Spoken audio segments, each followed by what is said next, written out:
Christopher Columbus, an Italian explorer whose 1492 voyage across the Atlantic Ocean led to the European awareness of the American continents. His expeditions, funded by Queen Isabella and King Ferdinand of Spain, marked the beginning of centuries of transatlantic colonization. He made a total of 4 voyages to the Caribbean and South America over the course of 12 years, mistakenly believing he had found a new sea route to Asia.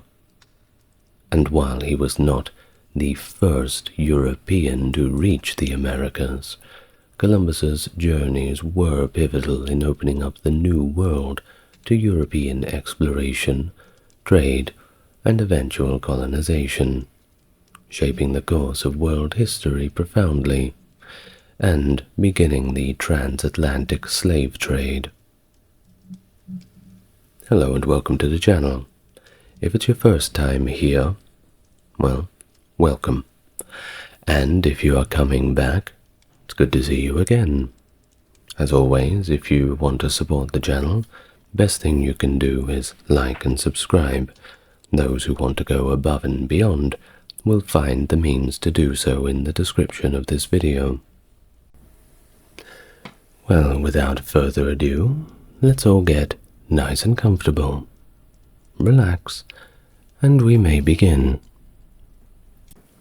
Christopher Columbus, who was born in the Republic of Genoa between the late August and late October of 1451, spent his early years immersed in a world of maritime trade and exploration.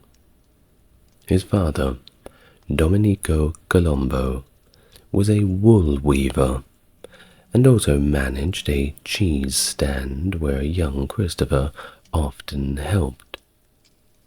His mother, Susanna Fontanarossa, alongside his siblings Bartholomew, Giovanni, and Giacomo, also known as Diego, and sister Bianchinetta, filled his early life with bustling, vibrant Genoese culture. Columbus was exposed to the sea from a young age, claiming to have gone to sea at just the young age of 14. Around 1470, his family moved to Savona, and Domenico took over operations of a tavern there. While some authors have speculated about Columbus's origins, suggesting he might have actually been from Spain or Portugal, these theories have largely been dismissed. By 1473, Columbus began working as a business agent for the prominent Genoese families of Spinola, Centurione, and Di Negro. His work took him to the Aegean Sea, specifically the island of Chios, which at that time was under Genoese control. In 1476, he participated in a significant convoy to deliver valuable cargo across northern Europe, which likely brought him to places like Bristol in England and Galway in modern-day Ireland. His possible journey to Iceland in 1477 is possible, but also debatable. Columbus settled in Lisbon, Portugal, from 1477 until 1485. During this period, he embarked on several trading voyages, including a sugar-buying trip to Madeira for the Centurione family in 1478, which I'm sure was no doubt a sweet deal. He then married Felipa Perestrello e Moniz, a daughter of a Portuguese noble and governor of Porto Santo. The couple had a son, Diego, around 1479 or 1480. Well, unfortunately, Felipa did not last long. After the death of his wife, Columbus returned to Portugal to settle her estate and took his son Diego back with him.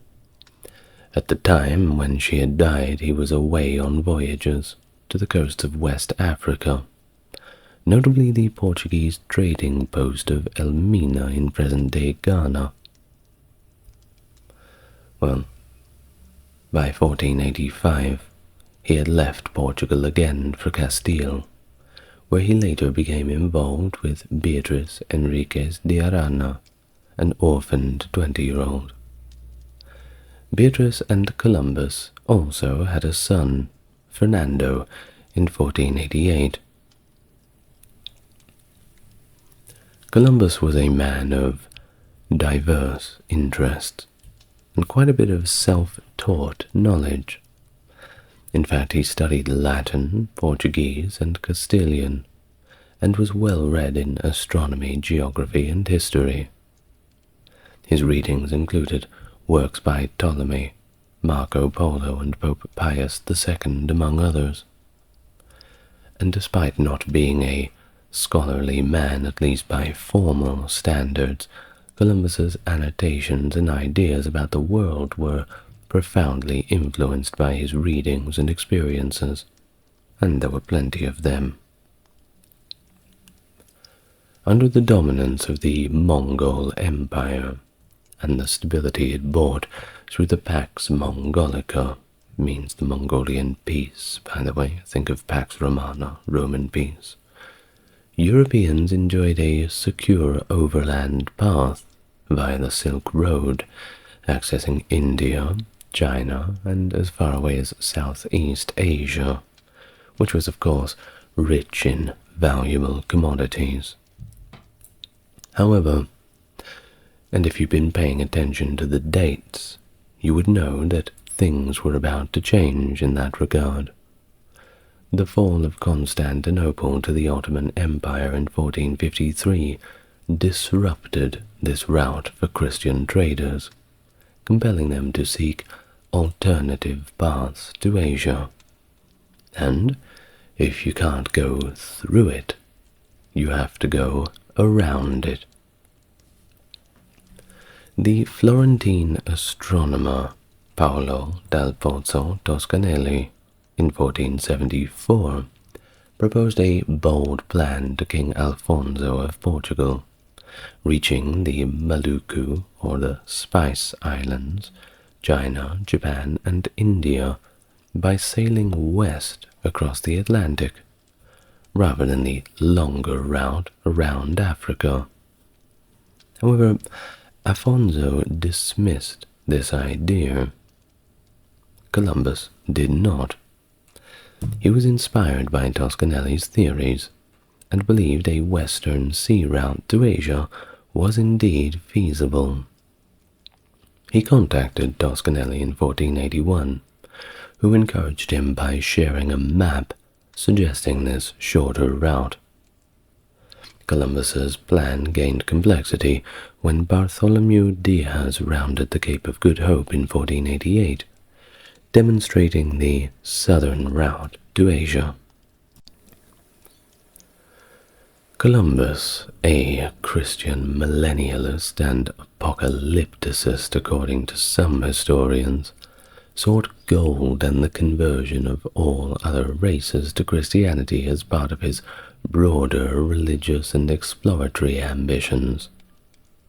You will find this kind of opinion among a lot of modern scholars. Is it a part of a demonization, or is it the truth? Well, you make up your mind by the end of the video. Some say that his desire for gold was tied to a grander vision of conquering the Holy Sepulchre in Jerusalem, which of course aligned with biblical prophecy. Despite misconceptions, educated Europeans of Columbus's era were very aware that the Earth was spherical, based on knowledge from ancient times. Astronomical navigation techniques were evolving among mariners, using the positions of celestial bodies. Eratosthenes, in the 3rd century BC, had accurately calculated the Earth's circumference using basic geometry, a fact that was known among scholars, but misconstrued by Columbus due to Ptolemy's outdated metrics. Columbus's calculation of the Earth's size was based on several cosmographical parameters. 1. The distance between Europe and Asia, the Earth's circumference, and the length of a degree of longitude. Influenced by Pierre d'Ailly's Amigo Mundi, Columbus adopted Alfraganus's smaller unit of measurement, underestimating the Earth's size by about a third, and of course the westward distance from the Canary Islands to Asia by 58%. This is of course quite a problem when you have to estimate how much food and fresh water you have to bring on board for a journey. Kind of like a plane running out of fuel in the middle of the ocean. You can understand how that would cause issues. Columbus's navigation plans were influenced by historical and geographical misconceptions. He believed, based on Toscanelli and others, that Asia was larger and closer than it is, and that Japan, which they called Cipangu, lay much closer to the equator. His estimate of the distance from the Canary Islands to Japan was a significant underestimation, making the voyage seem a lot more feasible than it actually was in reality. While most navigators deemed a westward voyage from Europe to Asia as unworkable due to the vast distances and the need for extensive provisions, Columbus saw the trade winds as his path to success. He planned to sail to the Canary Islands, then continue west with the northeast trade wind. The return journey required navigating the westerlies that blow eastward to Europe. Columbus had learned about the Atlantic wind patterns, possibly from his marriage to Felipa Perestrello, and from his work in map-making, which he was quite good at. Despite his incomplete knowledge of the Atlantic winds, his first voyage successfully avoided hurricanes by sailing west from the Canary Islands during hurricane season.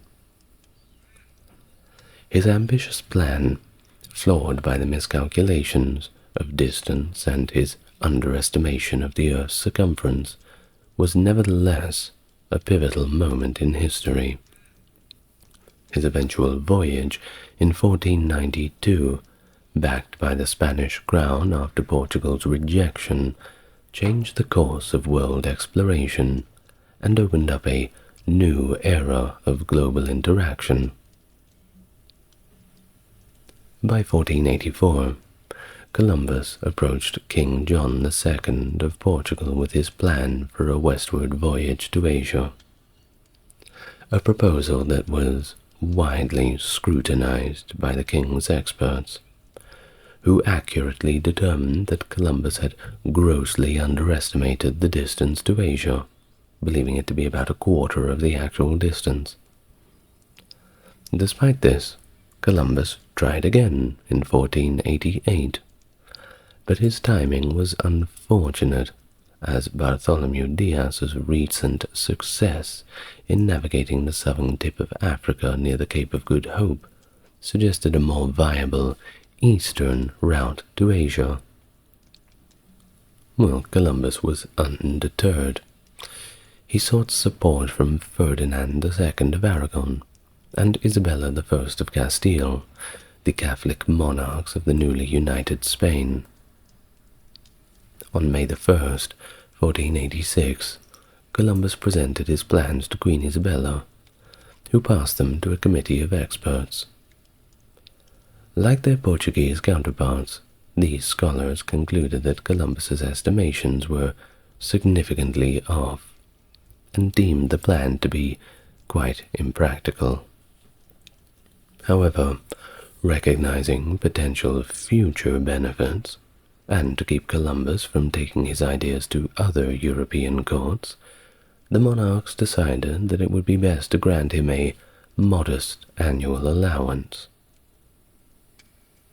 Columbus's brother, Bartholomew, took the proposal to England, seeking the sponsorship of Henry VII, but was delayed by pirates and arrived too late to effect the negotiations. Meanwhile, Columbus himself was sent by the Spanish crown to La Rabida Friary for a period of reflection and preparation. Here he received additional funds for new clothing and an invitation to return to court. The tide turned for Columbus after the fall of Granada in January of 1492, marking the end of the Reconquista. A subsequent council led by Queen Isabella's confessor, Hernando de Talavera, still found Columbus's route to Asia unlikely. As Columbus prepared to leave for France to seek support, Ferdinand intervened, sending emissaries to encourage Isabella to reconsider. She was finally persuaded, largely due to the efforts of Luis de Santangel, who emphasized the risk of Columbus offering his services to another European power. In the Capitulations of Santa Fe, signed in April of 1492, Ferdinand and Isabella promised Columbus the title of Admiral of the Ocean Sea, Viceroy, and governor of all new lands he could claim for Spain.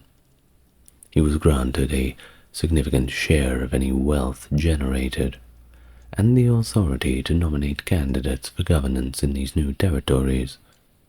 Pretty good deal, don't you think? However, Columbus's fortunes changed dramatically during his third voyage to the Americas in 1500, when he was arrested and stripped of his titles due to accusations of mismanagement. Along with his sons Diego and Fernando, he initiated a lengthy series of legal battles against the Castilian crown. Well, these lawsuits claimed that the crown had not honored its contractual obligations to Columbus and his heirs. The initial litigation led to a 1511 judgment that confirmed Diego's position as viceroy, but with somewhat diminished authority. The litigation continued until 1536, with subsequent disputes by Columbus's heirs persisting all the way until 1790. Just can't let it go, can't they? Well, we'll get to the later voyages later. Columbus's persistent belief in his navigational theories and his relentless pursuit of royal support ultimately led to this historic 1492 voyage, setting the stage for the age of exploration. Now, between 1492 and 1504, he undertook 4 significant voyages from Spain to the Americas. It was indeed the beginning of European exploration, and that golden age of colonization of the American continents, foundational to the Columbian Exchange. His contributions are thus central to the age of discovery, and, well, that's the reason why the 54% American audience that watch this channel probably learned about him very early in school. At least, I hope you would be learning about him. Well, let's get on to the actual voyages themselves. Of course, it's probably wise that we start with the first voyage. That would make sense, wouldn't it? So, the first voyage, beginning in 1492 to 1493. Columbus set sail on the evening of August 3rd, 1492, from Palos de la Frontera, commanding 3 ships. The largest was the carrack Santa Maria, with Columbus himself at the helm. Accompanying him were 2 smaller caravels, the Pinta and the Niña, piloted by the Pinzon brothers. He first headed to the Canary Islands for supplies and repairs, departing on September 6th for a 5-week voyage across the ocean. On the 7th of October, the crew observed vast flocks of birds, and on October the 11th, Columbus adjusted the fleet's course due west. Early October 12th, Rodrigo de Triana, the lookout on the Pinta, spotted land, which Columbus later claimed to have seen earlier, thereby securing a lifetime pension from the Spanish monarchy. That's a little cheeky, isn't it? He named this island San Salvador. It's the present-day Bahamas. The indigenous people called it Guanahani, which I probably haven't pronounced properly, but, you know. In his journal from October the 12th, 1492, Columbus noted his first impressions of the native people, observing their peaceful nature and envisioning their potential to be converted to Christianity and serve the Spanish crown. He called these inhabitants Los Indios. Columbus explored the northeast coast of Cuba on October the 28th, and on November the 26th was separated from the Pinta when its captain, Martin Alonso Pinzon, went in search of gold on another island. Columbus continued to Hispaniola's northern coast, landing on December the 6th. There the Santa Maria was wrecked on December 25th, and its timbers used to impress the locals. Columbus was welcomed by the native Cacique Guacanagari, who allowed him to leave some of his men behind. Columbus founded the settlement of La Navidad in present-day Haiti, leaving 39 men, including the interpreter Luis de Torres. But of course you can't go home empty-handed. Columbus captured a few natives and pressed on with his exploration.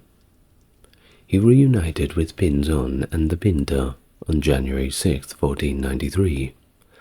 On January the 13th, he made his final stop in the Americas, at the Bay of Rinzon in northeast Hispaniola, encountering the Ciguayos, who resisted the Spanish. After leaving Hispaniola, Columbus headed for Spain aboard the Niña, but a storm led him to take refuge on the island of Santa Maria in the Azores. After a confrontation with the local governor, Columbus set sail once again, only to be forced into Lisbon's port by another storm. Here he met with King John II of Portugal, who asserted that Columbus's voyage violated the Treaty of Alsacovas. Columbus finally returned to Spain, landing in Palos on March 15, 1493, where he received a hero's welcome and soon met with Ferdinand and Isabella in Barcelona. He presented them with the captured natives, plants, and other items collected on his journey. And just think about it for a moment. Those poor natives, how confusing this entire ordeal must have been. Was anybody there telling them exactly what was going on? What was the fate? Well, suppose those sorts of people rarely get written down in the triumphant books, right? Well, Columbus's letter about the voyage sent from Lisbon helped spread the news across Europe, with most people initially believing that he had reached Asia. His discoveries led to the issuance of the Bulls of Donation by Pope Alexander VI in 1493, which were intended to grant new lands to Portugal and Spain, but were later superseded by the Treaty of Tordesillas in 1494.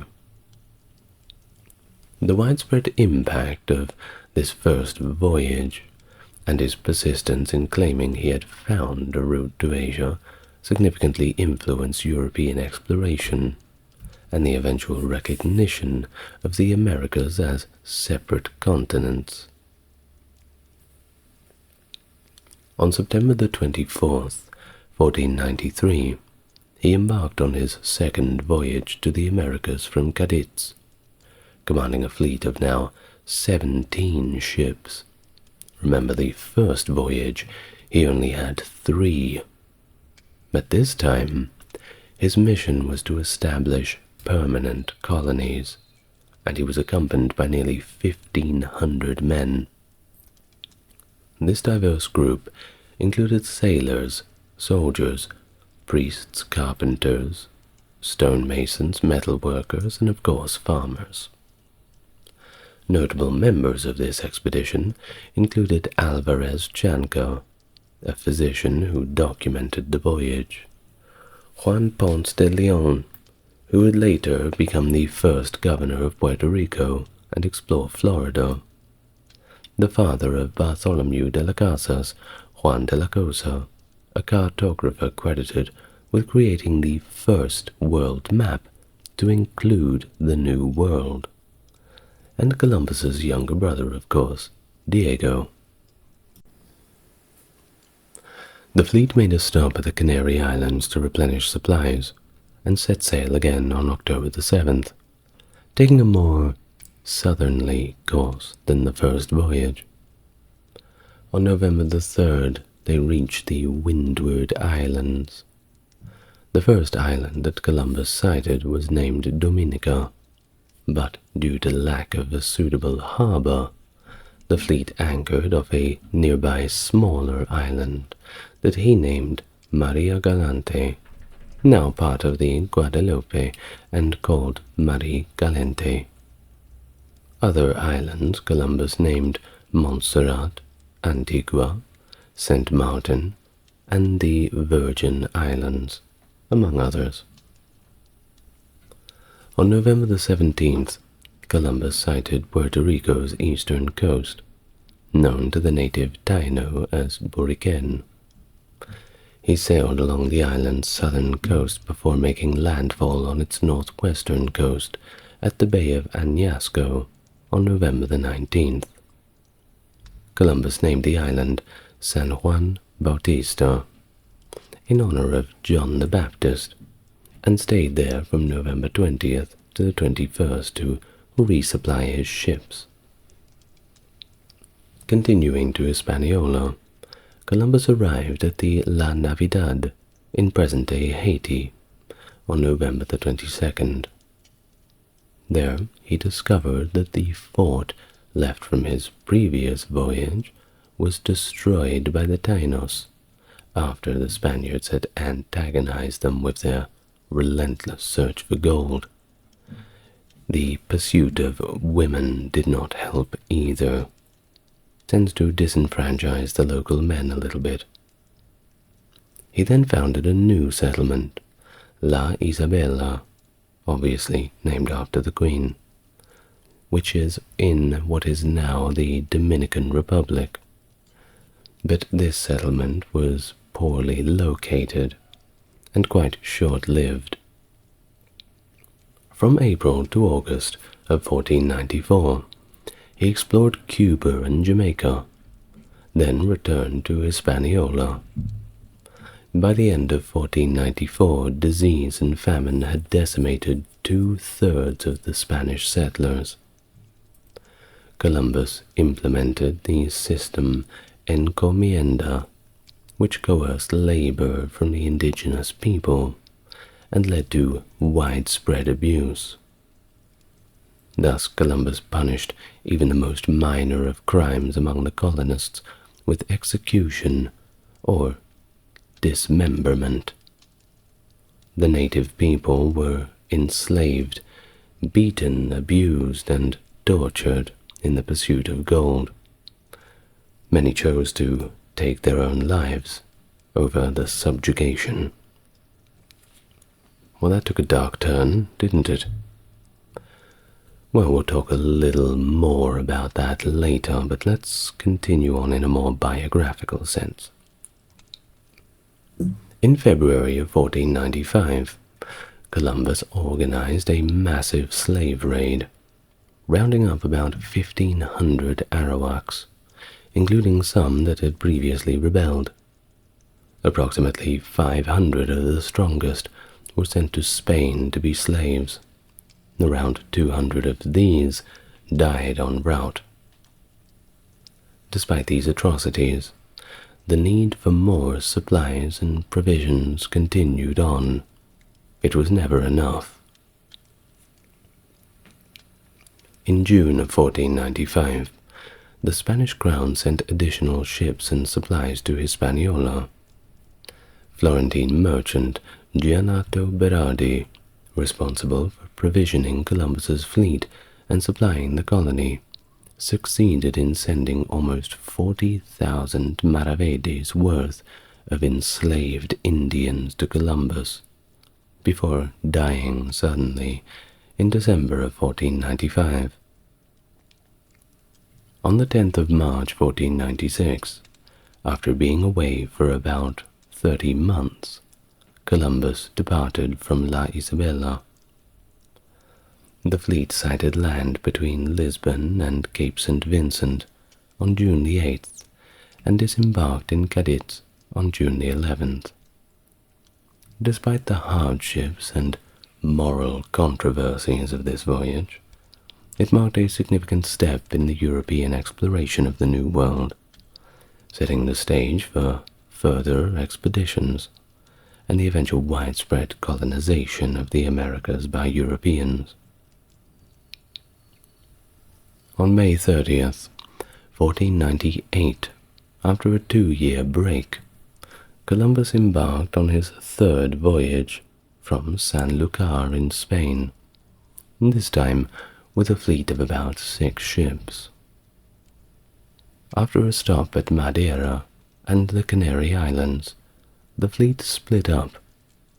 3 ships headed for Hispaniola to bring supplies to the settlers there, while Columbus, commanding the other 3, sailed south to the Cape Verde Islands before steering westward across the Atlantic.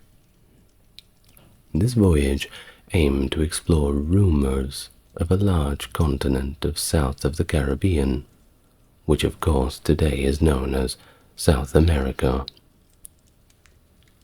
By July 31st, they sighted Trinidad, marking the most southerly of the Caribbean islands they had encountered. On August 5th, Columbus dispatched small boats on the southern side of the Paria Peninsula in present-day Venezuela, near the mouth of the Orinoco River. This landing was significant, as it was the first recorded time Europeans set foot on the mainland of South America. Columbus correctly surmised that this landmass was indeed a continent, not just another island. The fleet then navigated to the islands of Margarita and Chacacare, sighting Tobago and Grenada from a distance. On August the 19th, Columbus returned to Hispaniola, only to find the settlers in rebellion against his rule, due to the unfulfilled promises of riches. Columbus responded in typical fashion by having some of the rebels tried for their insubordination, with at least one leader being executed. In October of 1499, facing growing unrest and accusations of tyranny, Columbus sent 2 ships back to Spain to request the appointment of a royal commissioner to assist in governing. The Spanish court, already informed of Columbus's harsh and frankly incompetent rule, dispatched Francisco de Bobadilla, a relative of an influential patron of Columbus, to try and figure out what was going on. Upon arrival in Santo Domingo, Bobadilla found immediate complaints against all 3 Columbus brothers, and took over Columbus's house and property, declaring himself the new governor. Bobadilla's report to Spain detailed brutal governance practices by Columbus, including the punishment of a man who stole corn by mutilating his ears and nose and then selling him into slavery. Other testimonies described Columbus congratulating his brother Bartholomew for having a woman stripped of her clothes and then paraded through the streets before being mutilated. Her crime? Speaking ill of the Columbus family. The report also highlighted Columbus's approach to quelling native unrest, involving suppression through violence and intimidation, including parading dismembered bodies to discourage further rebellion. Despite Columbus's vehement denials of pretty much all of the charges laid against him, the evidence and testimonies collected by Bobadilla led to Columbus and his brother Diego being arrested and returned to Spain in chains aboard the caravel La Gorda. They remained in jail for 6 weeks, until King Ferdinand ordered their release and summoned them to the Alhambra Palace in Granada. The sovereigns expressed their dismay at Bobadilla's actions and restored the Columbus brothers' freedom and wealth. After much persuasion, they agreed to fund Columbus's 4th voyage, although Nicolas de Ovando was appointed the new governor of the West Indies, replacing Bobadilla. Recent discoveries, including a manuscript found by the archivist Isabella Aguirre in the archive of Simancas, Spain, shed new light on the accusations against Columbus and his brother. These documents, published in The Fall of Christopher Columbus, The Judgment of Bobadilla, by Aguirre and Consuelo Varela in 2006, include testimonies gathered by Bobadilla and others in Santo Domingo in 1500, providing a deeper understanding of the events leading to the downfall of Columbus's administration in the New World. A bit of further reading for those inclined. Now, on the 9th of May 1502, Columbus embarked on his 4th and final voyage from Cadiz, Spain. His fleet consisted of his flagship, the Santa Maria, and 3 other vessels, crewed by a total of 140 men, including his brother Bartholomew as second in command, and his son Fernando. Their first destination was Asila on the Moroccan coast, intending to rescue Portuguese soldiers who were reportedly besieged by the Moors. By the time Columbus's fleet arrived, the siege had already been lifted, so they stayed only briefly before continuing on to the Canary Islands. On June the 15th, the fleet reached Martinique in the Caribbean. Columbus stayed there for several days, but as a hurricane began to form, he sailed westward, seeking shelter on Hispaniola.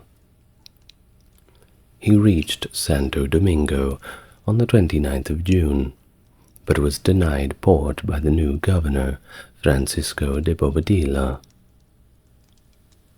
Columbus had warned Bobadilla about the approaching hurricane, but his warnings were ignored.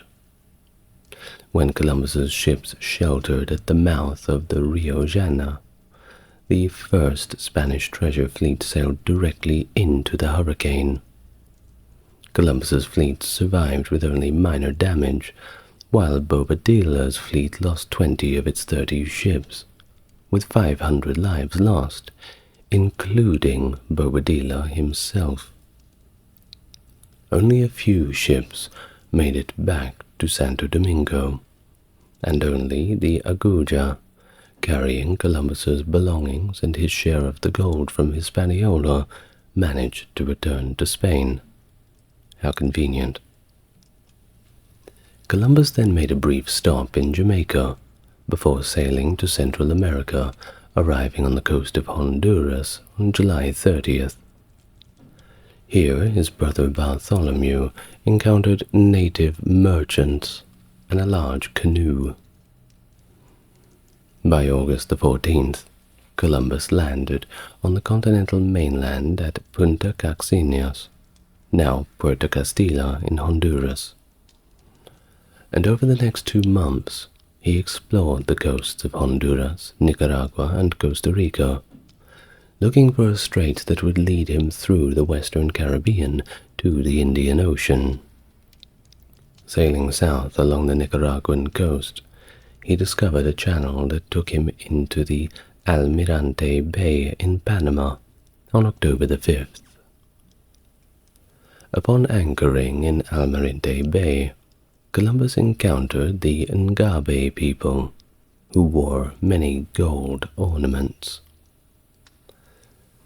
In January of 1503, he established a garrison at the mouth of the Belen River.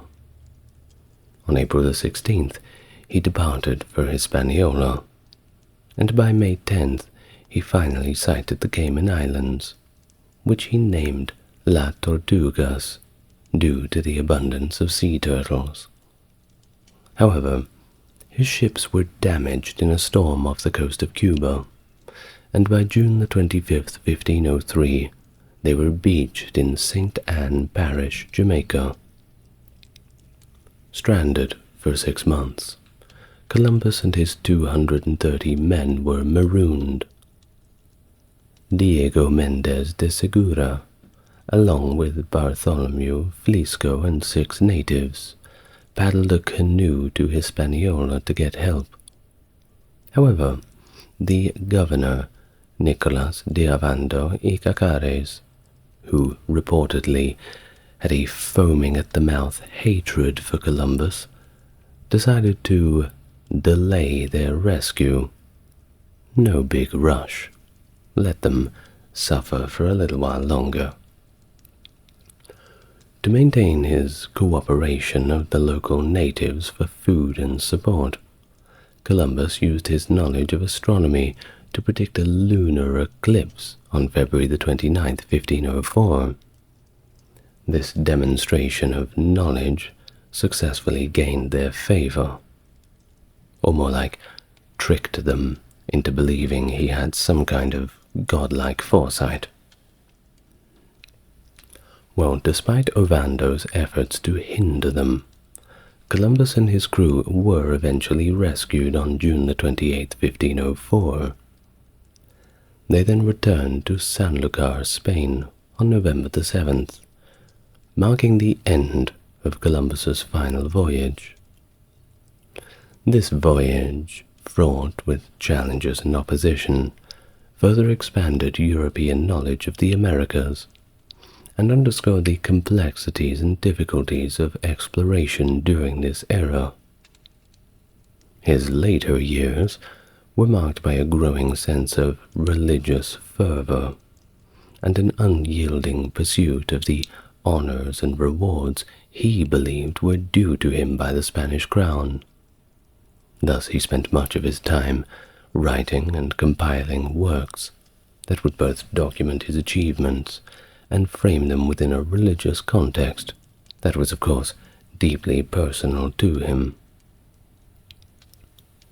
Toward the end of his life, he produced two significant works, the first of 1502 being the Book of Privileges, detailing the rewards he believed he and his heirs were entitled to, based on agreements like the capitulations of Santa Fe made with the Spanish crown. The book was a compilation of documents, letters, and other writings that Columbus used to assert his rights and privileges. His second work in 1505 was the Book of Prophecies, which reflected his deep religious sentiment and his belief in the role of Christian eschatology. He compiled biblical passages that he saw as foretelling his discoveries and missions, viewing him as an instrument of God's plan for the end times. This work also included interpretations of his role in spreading Christianity, bringing about the conversion of all peoples, a mission he saw as paving the way for the second coming of Christ. Well, as Columbus entered his later years, his health continued to decline. He suffered from attacks that were initially thought to be gout, but later suggested to be reactive arthritis, a condition possibly triggered by intestinal infections or even STDs. Very naughty. That's not very Christ-like, isn't it? Well, this condition would have caused severe joint inflammation, alongside other symptoms like eye bleeding, fever, and temporary blindness.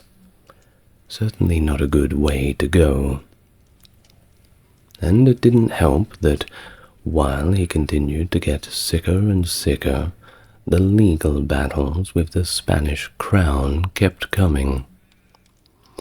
His heirs continued these legal challenges well after his death, seeking to enforce the terms of the capitulations of Santa Fe, which promised Columbus and his descendants a tenth of all profits from the lands he discovered.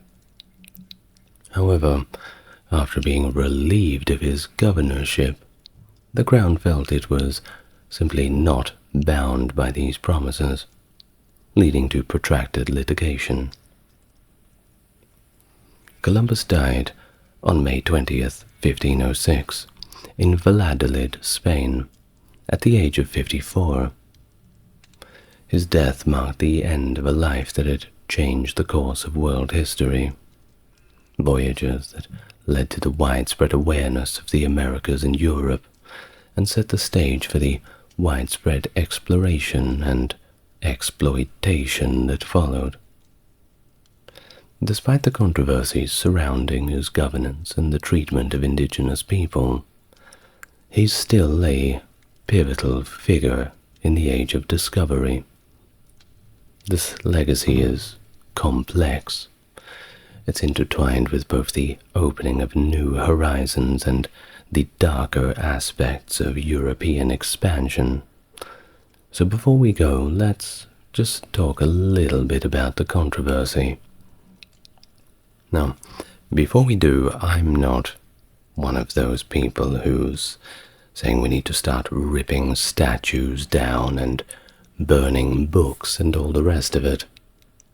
But we do need to confront the historical realities. Well, Columbus has been criticized for his role in initiating the widespread colonialism and for his brutal treatment of native populations he encountered. Accounts from his friend, Michel de Cueno, describe Columbus's cruelty, such as the R-word of an indigenous woman which he had captured and then gifted to de Cueno. This act is part of a broader pattern of abuse observed that Columbus and his men inflicted upon the native populations. Bartholomew de las Casas, a Spanish historian and friar, also detailed the harsh treatment of indigenous people. For those aged 14 and over who failed to pay a tribute of gold every 6 months, Columbus and his men had a rather unique punishment. They would cut off their hands, something we would see later on in the Belgian rulers in the Congo. This, of course, would often lead to death by bleeding. But we must also mention that some modern historians challenge these accounts, suggesting they may be exaggerated as part of the Black Legend, a historical narrative that paints the Spanish Empire in an unfavorable light due to anti-Spanish and anti-Catholic sentiment. Despite all of these controversies, a lot of historians simply agree that Columbus was a product of his times, engaging in practices that were common among European colonizers. He may have been brutal, of course, but the whole system was brutal. It was a brutal world. No matter where you went, no matter where you were from, the whole thing was pretty horrible.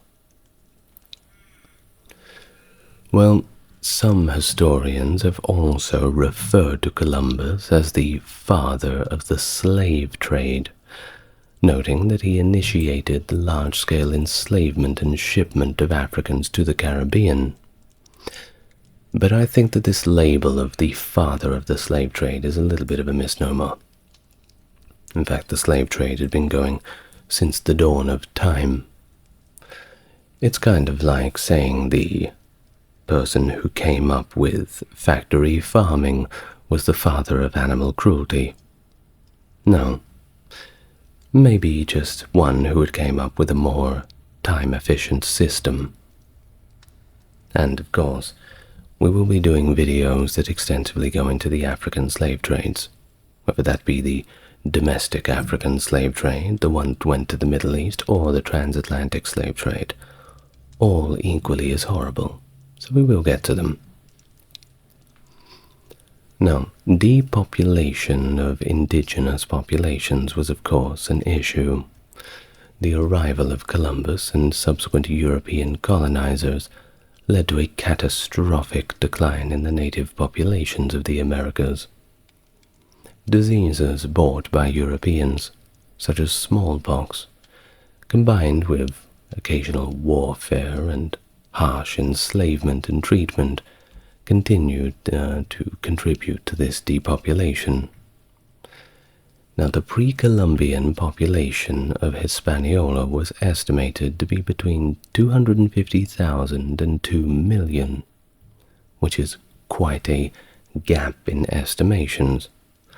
But even if we go with the smaller number of 250,000, by the 16th century it had dwindled to just a few hundred. This dramatic decline was not only due to disease, but also due to the enslavement and the brutal treatment by the colonizers.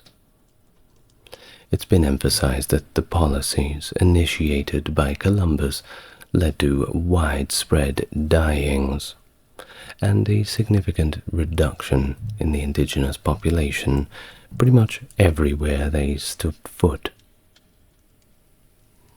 Despite the controversies surrounding his treatment of the indigenous people, pretty much the only thing that gets him praise is his navigational skills.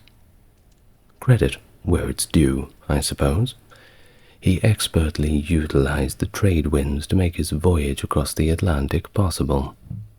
His understanding of wind patterns and ocean currents, combined with his use of celestial navigation, was crucial in his successful navigation of the Atlantic Ocean. But once again, opinions on his navigational experience do vary. Some biographers view him as one of the most skilled navigators of all time, while others argue that he simply benefited from good fortune, and that his successes were more due to luck than skill. Well, either way, I suppose it's all up to people's interpretations. I don't like to give my opinions too much on here. Just like to present the information in a way that you can all argue in the comments about it. Well, thank you very much for listening. I'd like to thank my top-tier patrons, JC, Jeffrey, and Stark Factory. If you'd like to make your own contribution, you know what to do. You'll find it in the description. But until next time, thank you very much for listening, and I will see you tomorrow. Good night, everyone.